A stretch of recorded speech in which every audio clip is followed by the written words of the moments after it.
Don't worry. I'm not gonna do what everyone thinks I'm gonna do and flip out, man.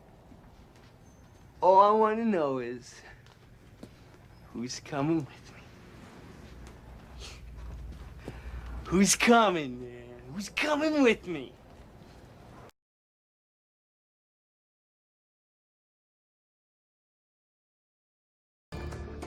Plaintiff Jihad Mahdi says the defendant is his mother, and he is ashamed to be here today because he was always taught to protect her.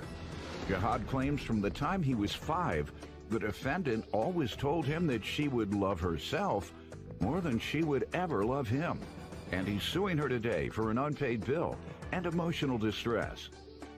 Defendant Yulandrol Simpson insists she helped raise Jihad along with her mother and grandmother, and she believes his perception of her is different from reality. Yulandrol denies owing Jihad for anything. All rise. This court is now in session. The Honorable Judge Greg Mathis presiding.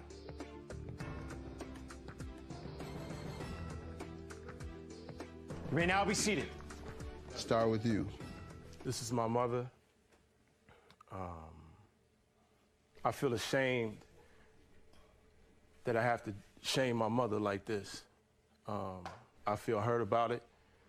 I was raised in Mississippi in the South by my grandmother and my great-grandmother, and they always told me, protect my mother, to honor my mother, and never hurt my mother's feelings. Where was your mother when you were being raised by your grandmother and great-grandmother? She was in the military, sir. Okay. How many years? 3 Okay. 3 to 5, I think. All right, so she was only gone from your life 3 to 5 years? No, sir, I was still being raised by her. She was living in South Carolina. And, how many years were you with her under the same roof? My mother? Yes. 2 years in elementary school, in 10th grade through the 12th. Have the two of you always had a good relationship, or what has your relationship been like? No, sir. Why? Ever since I was 5 years old, my mother looked me in my eyes and told me that she always loved herself more than she ever loved me. She told you that more than once? Told me more, from a child all the way up to about 18 years old, my mother looked me dead in my eyes and tell me this, Your Honor. Looked me dead in my eyes. I would have rather her lock me in a closet. That's pretty hard to believe. I would have rather her lock me in a closet. closet. Have you ever said this to him? Your Honor, I did say that to him. I said that to him. Often? No, sir. I actually told him that once. Well, how old was he? He was about 16, 17 years old. And if I may, I did tell my son that I would love myself more than I loved him, because in order for me to be a mother to him, I have to love myself first. And then I can love someone else. Then I can take care of someone else. But if I do not love and take care of myself, how am I going to be able to love and take care of the people who I'm All right. That's Did you think it would cause him damage? Well, my son is a brilliant man. He's been raised. He's been raised not only by myself as a single parent. My son has been raised with the company and the blessing of my family. We've all raised him. We come from a very strong military So you family. were in the household outside of the military? Of course I was. When I served in South Carolina, after I got out of my training and I got my permanent duty station, my son was with me. How old was he? He was with me when he was 3 years old up until the time he was about 4 or 5. Then I took him back home to Mississippi for my family to help me raise him while I was performing my military duty to this country. So at any points in times where I was stable within the military, I would get my son back. How old was he when you left the military? Well, I went into the United States Navy in 1987. My son was right under 3 years old when I left, and then he stayed with his father during that time. And I got out of the military in 1991. In 91, I moved into public housing because I wanted to finish my education. I moved to Washington, D.C. to go to Howard University. I took my son then back to my family so that I could get myself settled in Washington, D.C. So from 92 to about 94, 95, my son was living with my mother and then with my grandmother. Why? Because at that time I was a struggling student. I wasn't able to take care of the both of us in Washington D.C. Oh, and I forgot you put yourself first. So go ahead. What else? That's what you just said. Yes, that. sir. What are you Yes, talking sir. about? You say I got to put myself first in order to be able to take care of the child. Yeah, I looked him in his eye and I told him that. You abandoned your child, left him for your mother and your grandmother to raise. Let's go ahead, sir. You see the damage it has caused this man, and you sitting up here. I had to put myself first, and I know it may have damaged him, and he probably has lifelong problems, but I had to put myself first because I can only help him if I put myself first. Well, I got news for you. You didn't help him. You damaged him. You didn't help him at all. You damaged him. Go ahead, sir. Yes, sir. I had to deal with that. And like I said, I felt like I would have rather been thrown in a closet, fed cold grits, oatmeal, anything to hear that from my mother, you know. And I don't understand, Ma, how you can stand here with a smirk on your face and not feel for me. I'm your only begotten son, Mama.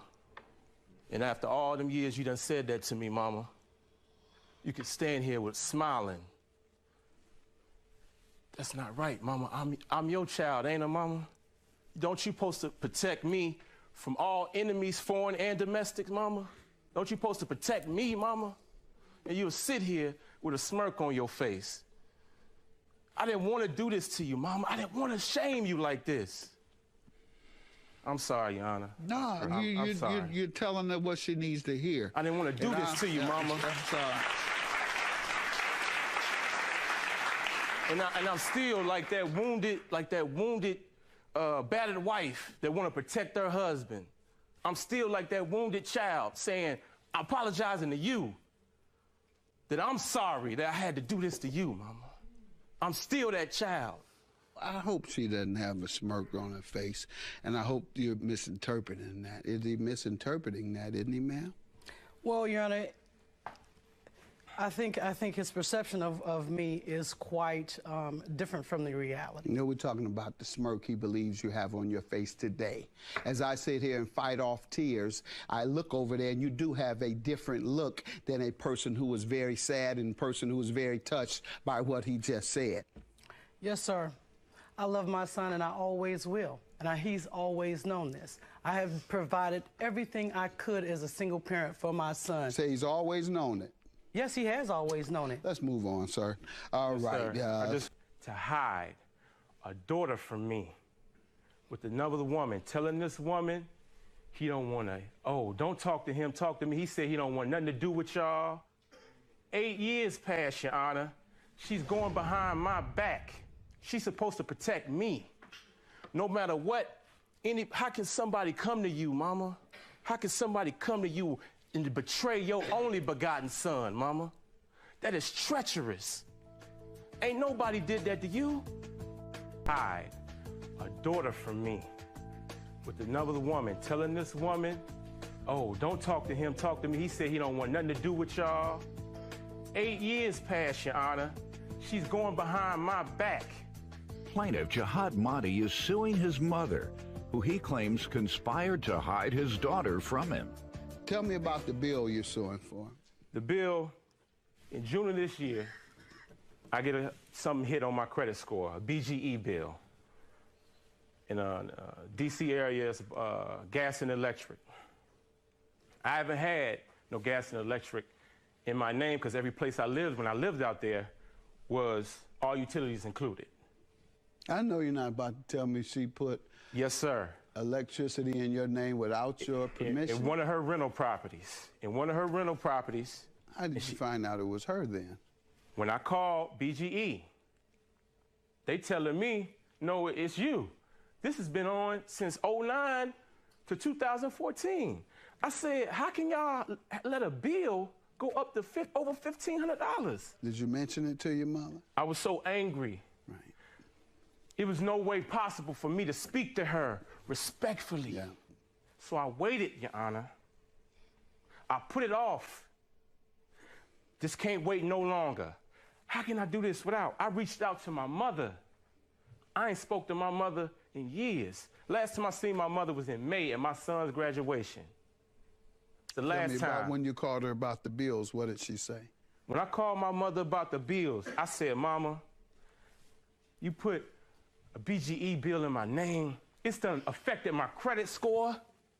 She tell, on the phone, oh, okay, all right. I called him tomorrow. No remorse, no affection, no lie. Baby, I'm sorry. I didn't mean it. Oh, it affected your credit score? I'm sorry. I handle that now. She didn't say that. Let me hear from you, ma'am. Okay, there's a lot of things, Your Honor. First of all, I cannot tell this court about my relationship with my son in this amount of time. First of all, He did. And I don't know if you sized it up or not, but he resents you because of the way you damaged him, because of the things you've said to him. Now, I want to talk about this bill. Whatever you're about to talk about, that's dead. The bill. Sorry, what about the bill? okay, let me talk about the bill. Let him talk about the bill, Let me yes. talk about the bill, Your Honor. My son was managing one of my properties, and yes, he is correct. I did put the bill in his name. Without his permission? No, sir. No, Your Honor. No, Your Honor. When did he give you permission? He gave me permission before I called BG&E. When he called you about it, did you remind him? Did I remind him? Yes. No, sir. I forgot Why? about it. No. You should have remembered when he called you. Yes, sir. I'm going to tell you, Your Honor. I was so shocked that my son had ever called me. Got that. We're past that. Okay. So, this bill, when he asked you about it, why didn't you remind him that, son, you agreed? That was never your response? No, sir. It wasn't. All right. Why not? Why didn't you explain to him? Because, sir, Your Honor, my son has a violent Gotcha. history Okay, he would have with me. gotten violent. All right. Me. Judgment for the plaintiff, $2,133. Good luck to you. I'm so happy for you that you've done so well. Thank you. Thank you.